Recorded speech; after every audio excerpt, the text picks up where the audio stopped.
The state we're in the moment powerfully impacts the meaning that we associate to something or that we assign to something. So one way to change what things mean to you is just change your darn state. If you're feeling great, do things just kind of bounce off you that normally if you're feeling upset?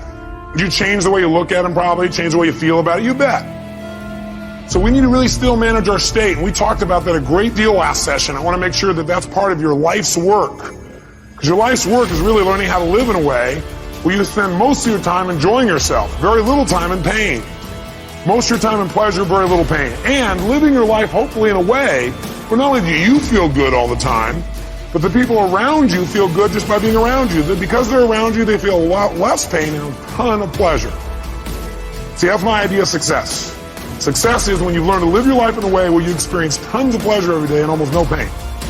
And simultaneously, where the way you live also causes the people around you to experience very little pain and tons of pleasure. Then you know you're really successful. Because if you feel good and nobody else does, you're a failure. Now, that doesn't mean you go around and try and make everybody feel good. Some people have an investment in feeling bad because they think feeling bad equals feeling good. Are there people that believe that? Yes or no? Yeah, because they think if I feel bad, then people will notice me or they'll love me more, or they'll help me more, or I'll get more attention, which means feeling good. People have weird crap they work inside their head about how to get to feeling good. Some people think I'm going to feel good when I make $1 billion. Some people are like, when I have this, this, and this, when I get married, have these many children, this and this, then I'll feel good. Some people have, well, I'll feel good if I feel bad because then people notice me and make me feel good. Or you could just like choose to feel good. Which one do you think might be a more intelligent approach? Because who's in control there? You are. You don't have to worry about the environment. By the way, when you're feeling good, it tends to make you want to feel even better. It makes you share good feelings with other people, which makes them feel good, which makes them reciprocate usually. Not always, but usually. Kind of nice. So the bottom line is we got to manage our state still. And as a reminder, as far as that's concerned, changing state means change the meaning. And the way you can do it is either by changing your what? Change your physiology. Physiology, again, means the way you move, the way you breathe, your facial expressions, your gestures. The way you use your body determines the way you feel. You got to remember that for the rest of your life. If you're not feeling the way you want to feel, first thing you do is just change the way you're moving. Emotion is created by what? Motion. Emotion is created by motion. You have 50 muscles in your face. A slight change in any of these muscles will radically change the way you feel. Remember we did this last time, I think. What I'd like you to do right now, real quick, is create some tension in your body, some tension. Then put a big, huge smile on your face while you're doing it and notice how it feels. How many feel somewhat excited when you feel this? Let me see your hands. You know why? Excitement has tension in it. The only difference is you send a different biochemistry into your body. You fire off different biochemicals when you make a smile. Physically, it changes. You want to get depressed? What do? Drop your shoulders, look down, breathe shallow, drool. Right? Change the way you move. Some people have limited emotions because they have limited motion. They're trying to express their feelings and they go, I have something important I want to share with you. Hear me. Feel me. I am man. Feel this? Versus, listen to me. Come on, let's make this happen. Let's do this. Do you understand what I'm talking about here? The more emotion you have, the more emotion you have. And there's certain emotions you're not feeling because you're not making certain movements happen in your face. You want to change that. You want to go for more. See, did I mention to you last time, when we talk about how certain people live together for a long time begin to look like each other? Did I mention it? Do you remember why? Because in order to be in rapport, we like people who are like us. So we mirror back similar facial expressions. You do it enough, we literally mold our muscles to be in that way. We use those kinds of emotions on an ongoing basis. A lot of people look like their dog. I don't have the explanation for that one.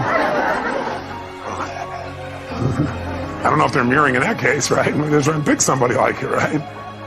But see, the thing we got to realize is we got to control our physiology. So throughout this day, as last time, I want you to remember to live at level 10. You remember what that means?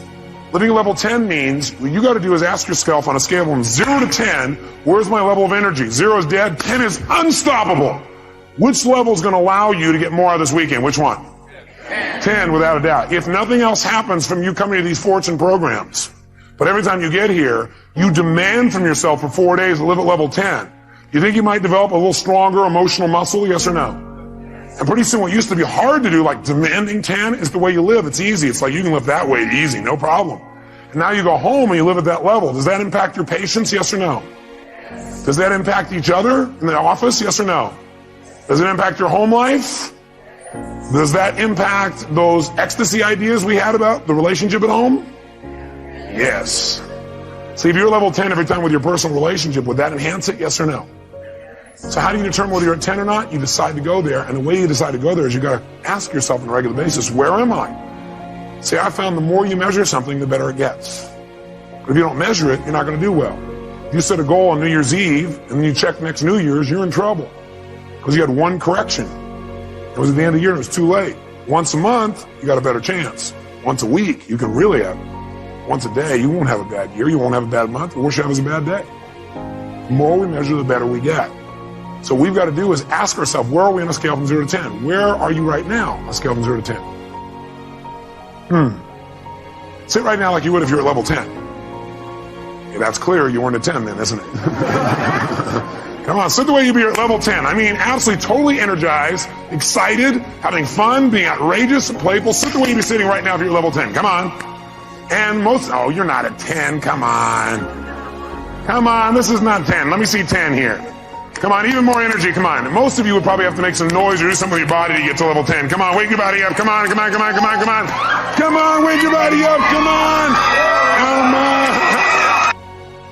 And I want to ask you a question. What is the focus of your life? What is the focus of your life? In life, you have a critical option. You can take a stand in your life, or you can follow the crowd. See, people who follow the crowd, their lives are not focused. They're not immersed in anything. People who take a stand, they're living a life that has some power, a life of achievement, a life that has some meaning. People that are taking a stand in life, they are consciously involved in a process to design a life of substance. People who are following the crowd, these are people that they're just doing what everybody else is doing. So that's a crowded road over there. They're following the followers. I want to talk to you about taking a stand with your life. And what are some of the things we can do that will enable us to give our lives up in a way that has some purpose and meaning, that can be real for us, that can give us a sense of fulfillment, of joy and happiness and peace of mind. I mean, you got to be aware of these faces. They affect you, you know. Try to stay around pleasant faces, and if you have an unpleasant face, try and smile more. It's good for your health. And there's another dividend, you look better too. So, looking for a way in which we can begin to give our lives some special power. Number one, commit yourself to giving your best at all times. So now more than ever, it's about increased productivity. Now more than ever, it's about superior quality service. Now more than ever, it's about creating a positive atmosphere in the workplace, and people that have that competitive age, people that are hungry to make it. So you got to be hungry now. You can't just casually walk around, well, I'll get to it later on. Oh, no, this is a new day right now. Committing yourself to give your best at all times, regardless of the competition to do otherwise, or the influences of negative people that will tell you, hey, look here, don't push yourself too much. Now's the time to push yourself, to always get in the habit of giving the best that you have to share. Keep learning. When you cease to learn, you cease to grow. When you cease to learn, you sort of begin to decay a little bit. You are to learn how to stay healthy. And you say, well, how do I do that? Well, the proper diet and exercise and rest, that's part of it. In other words, we're not healthy by accident. It's by learning some key things in life that really make a difference. And when we keep learning, something happens in our life. For example, you and I are living in an age when we've had to keep learning. Because when I was born, there were no computers that I knew of in 1932. So we go back And you look at your life and think about all the things that you've had to learn that your predecessors and